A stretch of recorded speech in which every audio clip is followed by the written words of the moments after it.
professeur devra apprendre à ne pas paniquer. Parce que lui-même, en annonçant le titre de la formation, il s'est mélangé les cannes avec la conscience phonétique, phonémique. Donc là, il doit d'abord être de sang-froid. C'est la première chose que je lui conseille. Par contre, l'introduction était très bonne. Il a demandé à tout le monde de se rappeler les 5 compétences. Ça, j'ai bien apprécié. Par contre, quand on a donné la définition, je crois que cette définition-là, nous n'allons pas la prendre en l'air. La définition doit être accompagnée d'un exemple. Qu'on lise, qu'on prenne un texte, qu'on lise avec expression, correctement, et avec l'intonation qu'il faut, pour que les gens sachent que c'est ça la fluidité. La fluidité n'est pas une notion théorique, astronomique. Là. Nous devons la vivre. Or, nous avons des textes que notre formateur, le maître formateur, s'arrange pour choisir un texte qu'il lise avec intonation correctement, qu'il puisse comprendre facilement. Donc, ne restons pas trop figés par rapport à la théorie.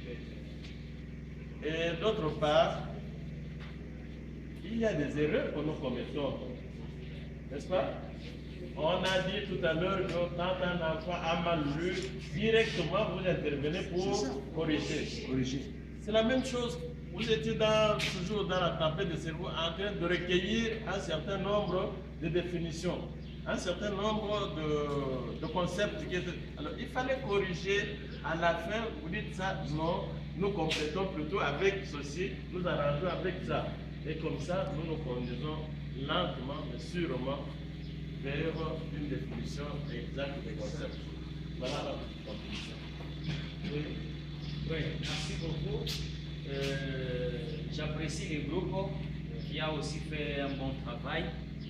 Seulement que dans leur présentation, ils ont manqué la leçon modèle. Parce que c'est là où il faut que les enseignants arrivent à faire une simulation. Et c'est cette simulation qu'ils vont mettre en pratique là où ils vont aller. Donc rester d'une manière théorique comme on l'a fait sans simulation. Les enseignants aussi, dans leur classe, vont aussi amener cette théorie en classe. Donc la pratique est très nécessaire dans tout ce qu'ils ont fait. Moi, j'ai des choses à dire, c'est par rapport à la prononciation. La prononciation, c'est l'un des éléments de la fluidité. Quand vous dites flou, non, la position des lèvres, c'est fluide. Donc les lèvres doivent s'élargir. Ça, c'est très capital. Pas bien flou, non, c'est fluide, fluidité. Donc, d'abord ça. Et puis, il dit, nous sommes là pour rendre les enfants fluides en lecture. Non, ce n'est pas les enfants qui deviennent fluides en lecture, c'est la lecture elle-même qui doit être fluide. Donc ça, il faut corriger. C'est ce que j'adhère. C'est la lecture qui est fluide, hein? Non, c'est pas la prononciation des enfants. Non, c'est la lecture. Hier, on a parlé d'un lecteur fluide. C'est ça. Non, on a dit bon lecteur. Pas un lecteur fluide, non. Bon lecteur. On est meilleur dans la définition des concepts. C'est-à-dire que notre professeur doit être aussi actif devant les participants. Il ne faut pas être froid comme ça. Non, être actif devant, faire vivre la classe. La classe était immense. Ça dépend.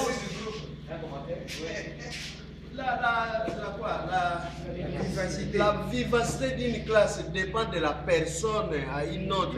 Quand la personne est née timide, pardon, même partout elle sera parfois, c'est cette timidité qui parle. Mais lui, il a pas façon. La fille. Il faut éviter ça. Il faut éviter ça, mais c'est difficile, ça vient. C'est évident l'enseignement. Bon.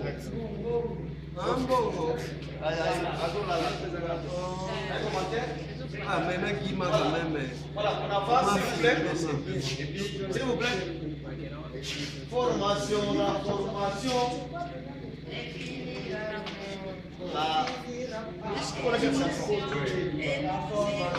La formation ira jusqu'au bout du monde.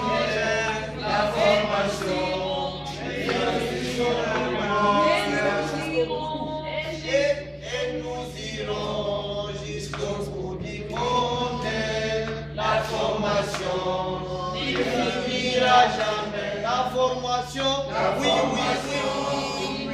La formation, non, non, non, la formation ne finira jamais. Voilà, c'est ce que nous voulons dire. Hein.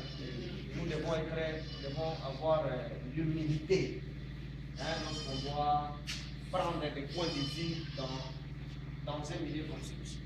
Moi, je suis chef de travaux à l'université, je suis en train de faire ma thèse de doctorat. Donc, au-delà d'être agent de région mondiale, nous ne faisons qu'apprendre. Donc, l'apprentissage pour l'enseignant, c'est continuel. Voilà. On n'est jamais parfait. Si on était parfait, on ne serait jamais sur cette terre. Donc, les temps que nous passons ici, ce n'est pas que nous jouons de votre temps. Nous savons que, voyez, l'inspecteur principal a dû charger de formation. Les inspectrices, chefs d'établissement, enseignants, oui, les chefs de children, tout le monde, ces gens-là sont des responsables qui laissent beaucoup d'activités. Donc, prenons toujours au sérieux ce que nous faisons. On apprend toujours quelque chose. Et lorsque nous sommes en train de vous faire répéter la même chose, vous voyez que la même personne est passée, la deuxième personne passe, il y a toujours des observations. Moi, je pensais qu'avec la deuxième personne, il n'y aura plus d'observations. Voilà pourquoi, profitons-en. Nous nous améliorons. Je vous ai dit, même moi, je suis en train d'apprendre. Je ne suis pas toujours le meilleur. J'apprends toujours. Vous voyez, nous revenons sur ces étapes ici. Ici, ces étapes ici, c'est pour vous, formateurs, aux enseignants. Il faut toujours comprendre les points d'entrée où vous devez rendre l'enseignant dans une situation d'être devant les enfants. Et c'est ce qui est très important. Si vous ratez cette étape, ça va rester encore de la théorie et nous dirons les enseignants ont besoin toujours d'être formés. Les enseignants ont toujours besoin. Or, une fois vous faites cette formation, rassurez-vous qu'il n'y ait plus quelqu'un qui puisse venir les former sur la même chose. Alors, si vous ne faites pas bien, c'est-à-dire cet enseignant reste encore, s'il est sous-qualifié, il reste encore sous-qualifié. Or, former l'enseignant, ça demande des moyens, n'est-ce pas? Est-ce que les moyens sont toujours là? Non. Il faut toujours capitaliser les opportunités. Donc, ces étapes ici, c'est pour vous devant les enseignants. Et ces deux étapes ici constituent les points d'entrée dans la salle de classe. Les activités que vous allez donner ici aux activités et à l'évaluation, c'est ce que l'enseignant doit faire dans la pratique. Et c'est ça le changement que nous pensons observer après cette formation. Si vous ne l'amenez pas à faire ceci, très bien, c'est-à-dire que nous avons perdu inutilement et les moyens et le temps. Donc votre temps, notre temps, les moyens de l'organisation, nous avons perdu ça. Or, c'est ce que nous ne souhaitons pas. La réflexion, c'est sur la sommation. Ça, vous le faites? Oui, très bien. Très bien. Les problèmes commencent à l'introduction. L'introduction, vous définissez les concepts. Qu'entendez-vous par la fluidité? L'innovation dans cette approche, c'est que et les enseignants et les élèves doivent travailler en groupe. Est-ce qu'on a retenu ça? Les travailler en groupe. La réflexion. On nous reproche, nous, Congolais, d'avoir un pays riche, on ne sait pas exploiter. C'est parce que notre façon aussi de former ne nous donne pas l'occasion de réfléchir par nous-mêmes. Lorsque l'enseignant doit toujours. Vous voyez les églises se réveillent. C'est le passé toujours qui est visionnaire. C'est lui seul qui est inspiré. Tout le monde ne peut pas parler avec Dieu. Faites comment est-ce que vous comprenez dans l'ignorance? Je ne suis pas contre Hein? Ne me jugez pas encore jusque-là. Non. Donnez l'occasion à tout le monde de réfléchir. Les enfants et les enseignants d'abord, ils doivent réfléchir à ce niveau. Ils réfléchissent, sur la définition. Ici, dans l'introduction, c'est dire, il y a définition du concept. Donc, ils doivent réfléchir en paire ou en groupe sur la définition du concept. Les concepts sont connaissance de la lettre, concept c'est conscience phonémique, concept c'est fluidité, concept c'est vocabulaire et concept c'est compréhension.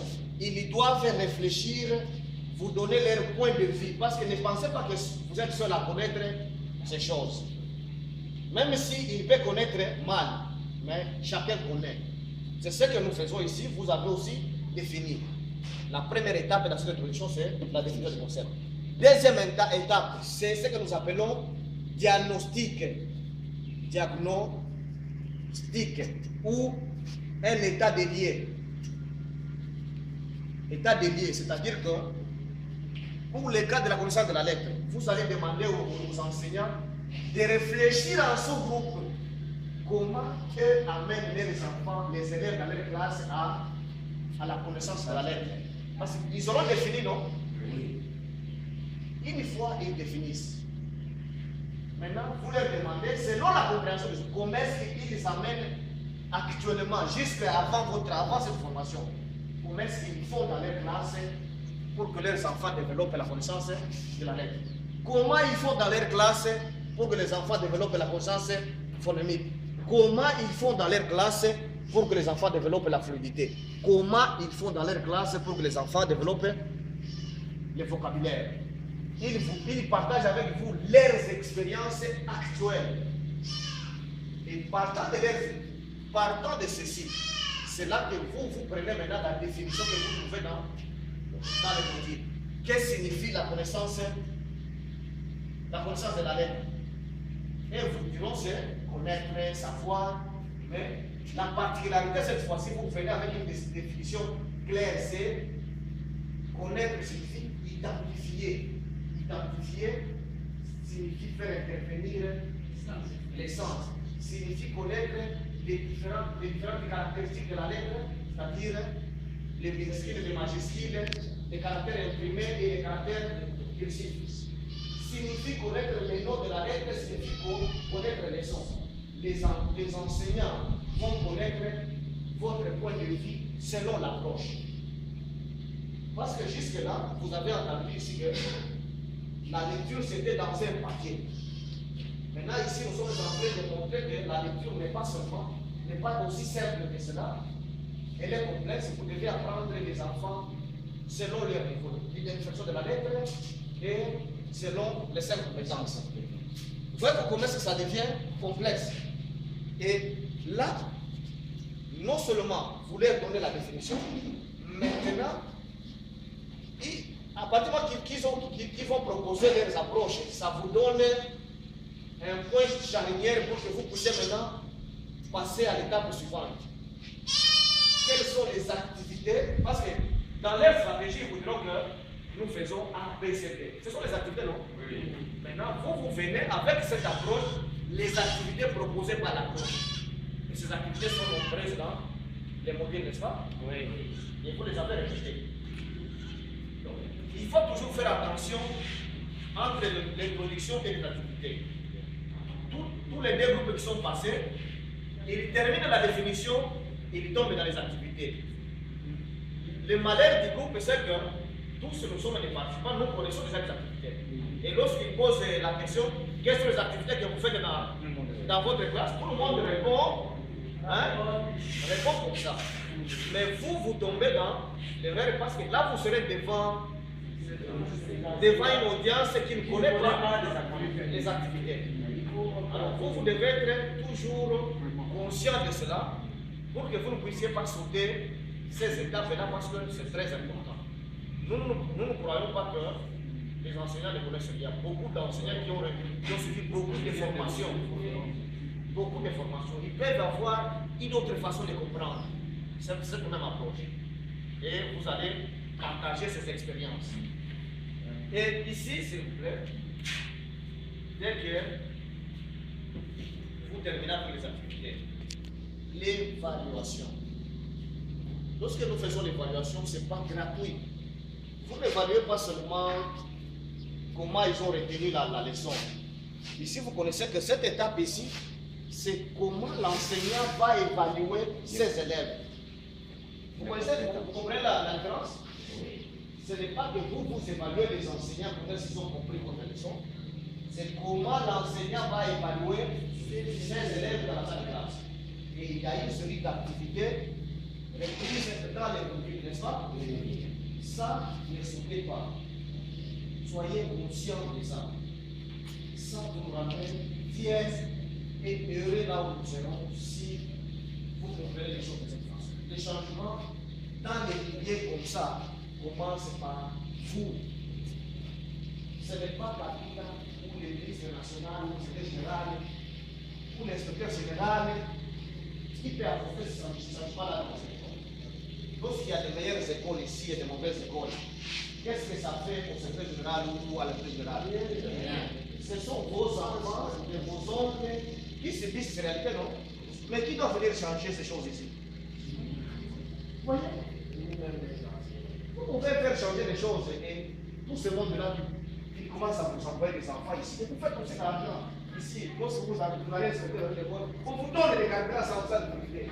Parce que l'enfant des ministres va suivre la meilleure qualité ici. Vous voyez?